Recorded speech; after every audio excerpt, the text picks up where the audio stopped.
जेणेकरून हा आकडा वाढत चाललाय, हा डिक्रीज कसा होईल असं, म्हणजे तुमचं याच्यावर काय मत आहे? ह्याच्यावर महिला सक्षमीकरण, महिला सबलीकरण हे फॅक्टर्स इंडल्ज होतात असं मला वाटतं. आणि तिसरी गोष्ट ह्यात मी म्हणेल, खरंच मुलींनी फायनान्शियली इंडिपेंडंट होण्याच्या, आता तुम्ही आत्ता मगाशी बोललात मला की आता ठीक आहे तुम्ही येणाऱ्या पिढीला ह्या सगळ्या गोष्टी मॅनरिझम शिकवताय, पण जे ऑलरेडी आत्ता आहेत त्यांचं काय करू शकतो आपण? तर म्हणजे ही एक क्युऑटिक फॅमिली सिस्टीम आहे, मी अशी म्हणेल. का क्युऑटिक आहे? ह्याच्यात मेल डॉमिनन्स इतका इंडल्ज झालेला आहे की कुठल्याही काय म्हणता येईल, म्हणजे कुठली डिग्निटी जपायची आहे, कुठली प्रतिष्ठा जपायची, ती फिमेल एंडनीच जपायची, ते महिलेनीच जपायची. मग भले तो क्राईम पुरुषांनी का करेना, पण ब्लेम गेम सगळ्यात इझी कुठलं राहतो, तर एका महिलेच्या भोवती फिरताना तो जास्त इझी राहतो. म्हणजे मागचं काही न बोलता जर येणाऱ्या पिढीला काय ॲडवाईस करायचं असेल तर मी आवर्जून असं म्हणेल की ह्यात फायनान्शियल इंडिपेंडन्स खूप मोठा रोल प्ले करेल. की मुलगी अशी अबला नाही राहिली पाहिजे, म्हणजे की इकडून छळ झालाय, तिकडून छळ झालाय, कुठला मार्गच दिसत नाहीये की ह्यातून बाहेर कसं पडायचं. तर जर ती फायनान्शियल इंडिपेंडंट असेल, तिला तिच्या वाटा नक्कीच मोकळ्या असतील. आणि ह्यानी विमेन सेफ्टी पण आणि विमेन एम्पॉवरमेंट पण, ह्या दोन्ही गोष्टी साध्य होतील असं मला वाटतं. नक्कीच. एक आउट ऑफ द टॉपिक, म्हणजे आउट ऑफ द टॉपिक नाही म्हणता येणार, जी गोष्ट आपण सगळेच बघतो, सिगरेट पॅकेट्स, राईट?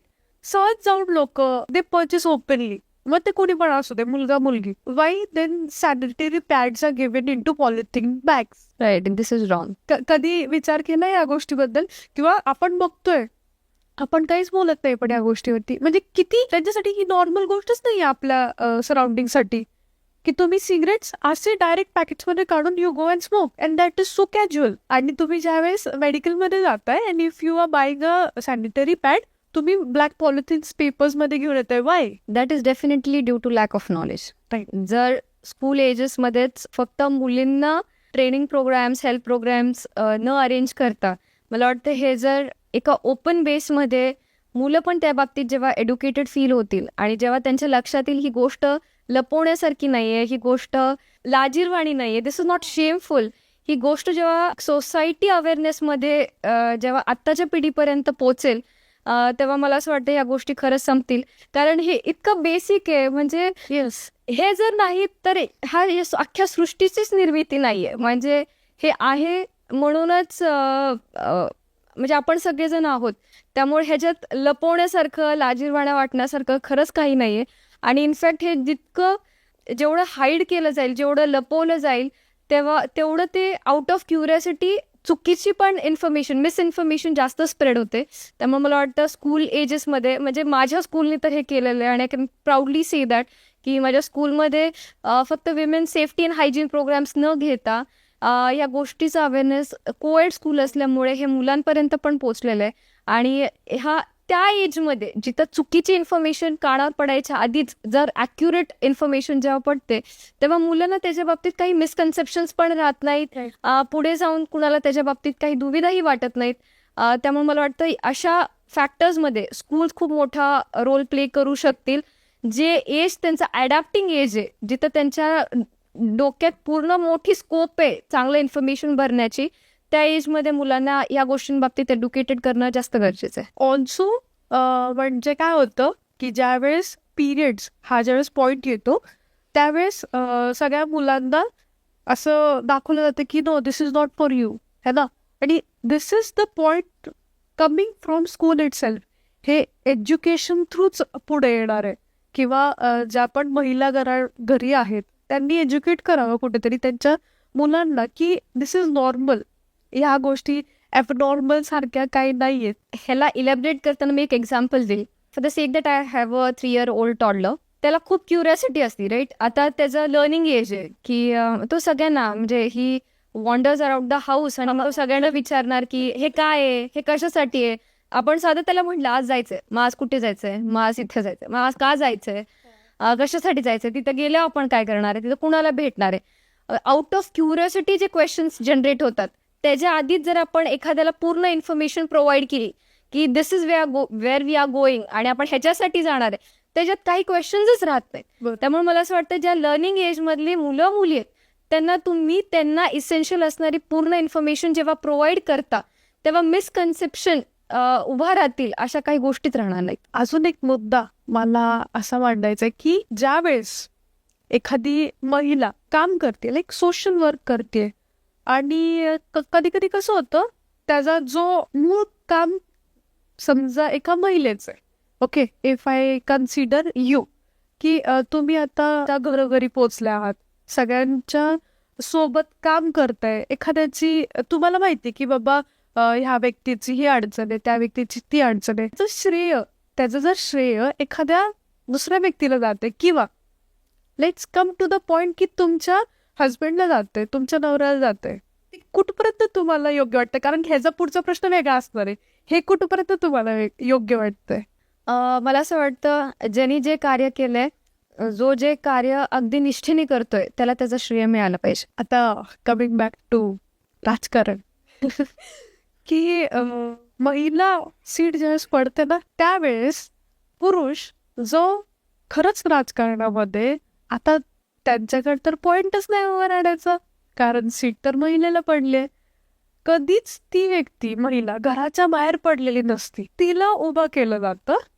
कारण त्या व्यक्तीला माहितीये की आम्ही काम केलंय, माझ्या बायकोला तर निवडूनच आणणार आहे, माझ्या आईला तर निवडून आणणार, माझ्या बहिणीला तर निवडूनच आणणार आहे. स्त्री फक्त सह्या करायलाच बाहेर पडणार आहे का? हे खूप फनी आहे, कारण तुमच्या या क्वेश्चनला मला एक काय बोलता येईल, रिअल लाईफ एक्सपिरियन्स आठवलाय. मला आठवते मी एका कार्यक्रमात होते आणि त्या कार्यक्रमात ज्या माननीय सुप्रियाताई सुळे आहेत, त्यांनी त्यांच्या भाषणात हे एक विधान टाकलेलं होतं. त्यांनी नाव पण दिलं होतं, म्हणजे सरपंच पद पडलंय, महिला राखीव पडलंय, आणि पती सगळा कारभार हँडल करतोय आणि महिला फक्त सही करायला येते. तर सरपंच पती SP असं त्यांनी त्याला कोट केलेलं होतं. तर त्याचा संदर्भ घेत हे इलस्ट्रेट करायचं झालं तर मी असं आवर्जून म्हणेल की तो काळ गेलेला आहे.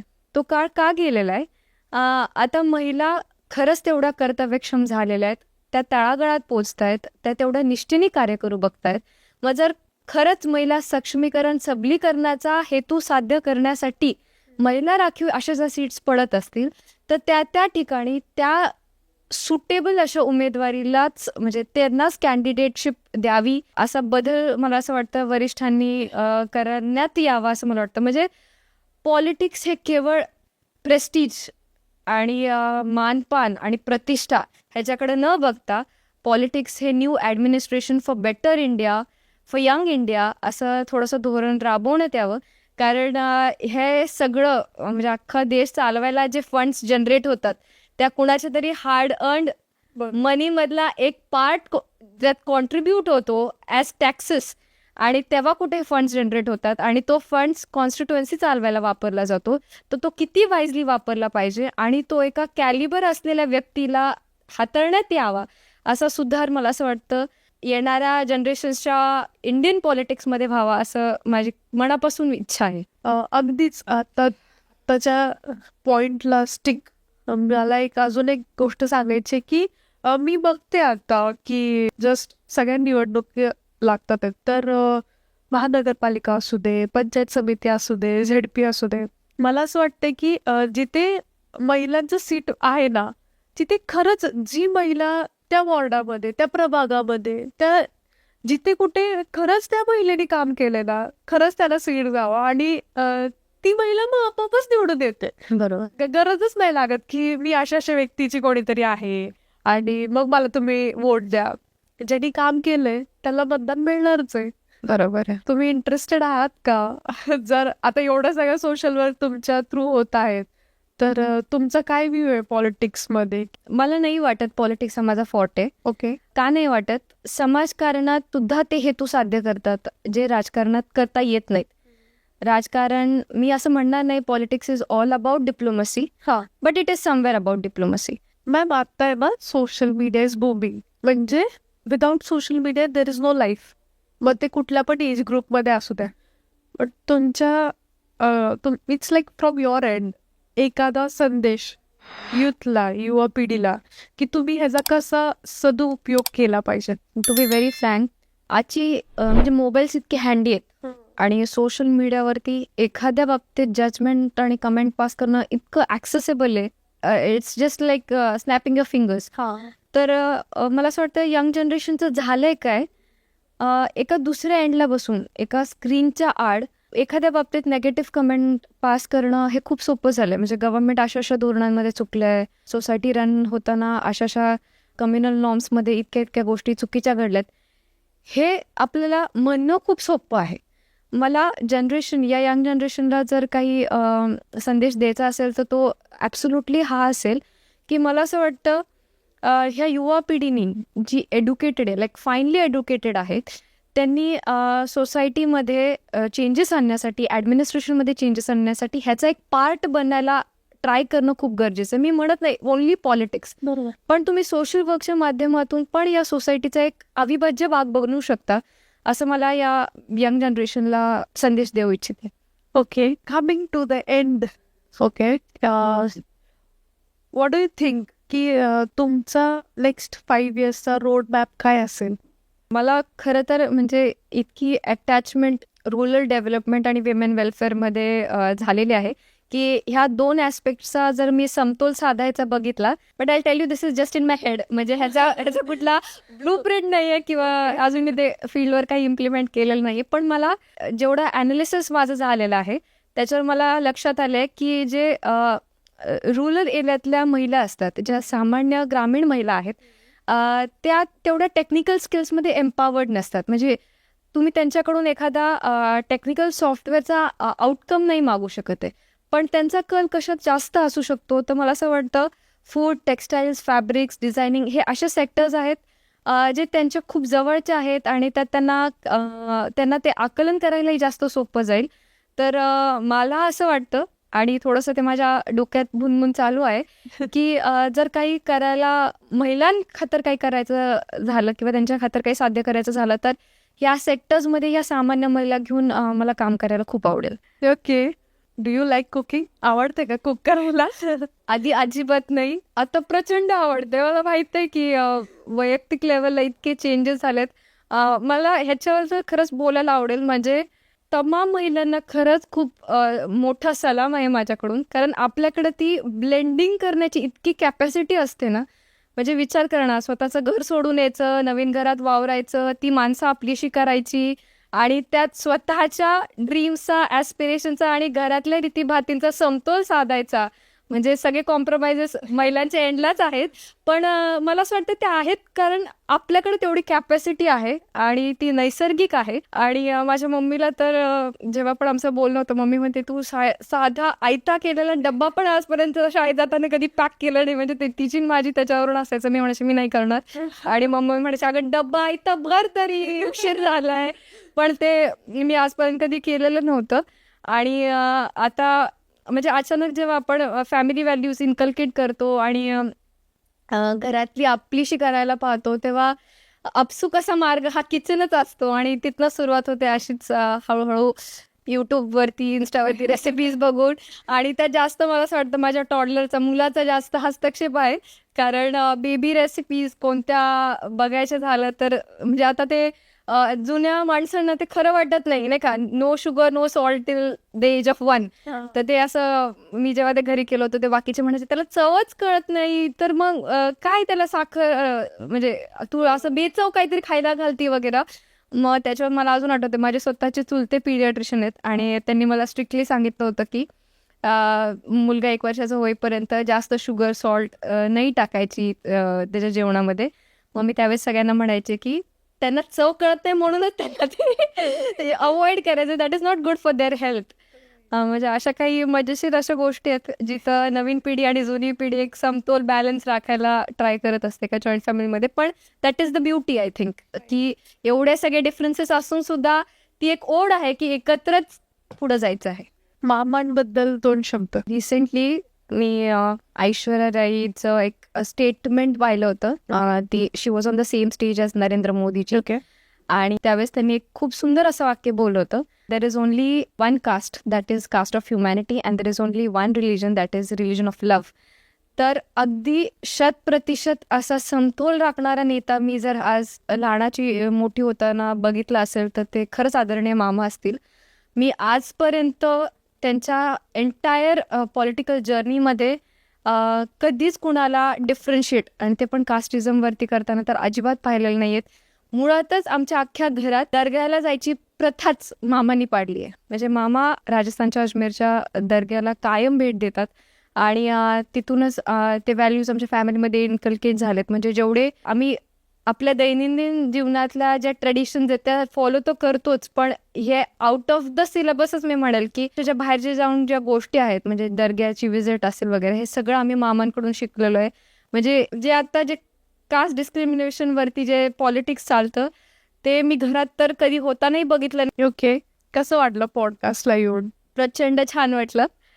सुरुवातीला हँड्स खूप स्वेट करत होते कारण हा माझा लाईफमधला पहिला एक्सपिरियन्स आहे where I am on a talk show. Now that you have asked me all the questions, I would like to ask you what does your name mean. मला तुमचं नाव खूप फॅसिनेटिंग वाटलं since the day you messaged me. मला आज विचारायला खूप आवडेल तुमच्या नावाचा अर्थ काय. त्याच्या आधीची छोटीशी स्टोरी सांगते मी. माझे मॉम डॅड दोघं डॉक्टर आहेत. Okay, and I have many doctors in my family. आणि डॉक्टर सोडले की बाकी सगळे राजकारणात आहेत. तर माझ्या नावासाठी ना सगळेजण like from 6 months my Maugham was just reading books. आणि तिने बुक्स वाचलेत आणि त्याच्यानंतर तिला एक आयुर्वेदिक नेम भेटलंय. तर दॅट इज प्रमाथी. आणि प्रमाथीचा अर्थ असा आहे की it's an medicinal herb which can cure any disease. Okay, wow, that's nice. आणि मी ना लहानपणीपासून हे वाक्य रटत आली. प्रत्येक व्यक्ती मला भेटला की विचारतो, म्हणजे खूप 100 out of 90 people will ask me Pramathi. खूप नवीन आणि वेगळं आणि पहिल्यांदाच ऐकलेलं नाव आहे. आणि मला खूप भारी वाटतं की मॅमनी पहिल्यांदाच मला असं टॉक शो वरती पॉडकास्टमध्ये कोणीतरी मला विचारलं की तुमच्या नावाचा अर्थ काय आहे. जसं तुम्ही म्हणाला that's a medicinal herb that helps to cure. I would like to add, तुम्ही माझ्यामधला एक पार्ट हील केलाय by letting many of the things out of my system right now, and I will be really very thankful and grateful to you for inviting me on this wonderful talk show. Thank you so much. Thank you. आणि actually मला एक add on करायला आवडेल ह्याच्यामध्ये की ज्यावेळेस पण एक I started with this only की एखादी महिला माझ्यासोबत येते, मी एक एनर्जी ग्रॅब करण्याचा नेहमी प्रयत्न करते. And through all this whatever happen right now, मी खूप I am feeling very energetic right now. आणि मला ही energy I think long lasting पाहिजे with you. And I hope जे पण तुम्ही समाजकार्य करत आहात असेच विथ बर्ने मामा, हे तुम्हाला ह्याच्यामध्ये खूप खूप सक्सेस भेटावं. I am very happy that you are my friend now. Thank you so much for coming on this podcast. Thank you so much. Invite me for a brunch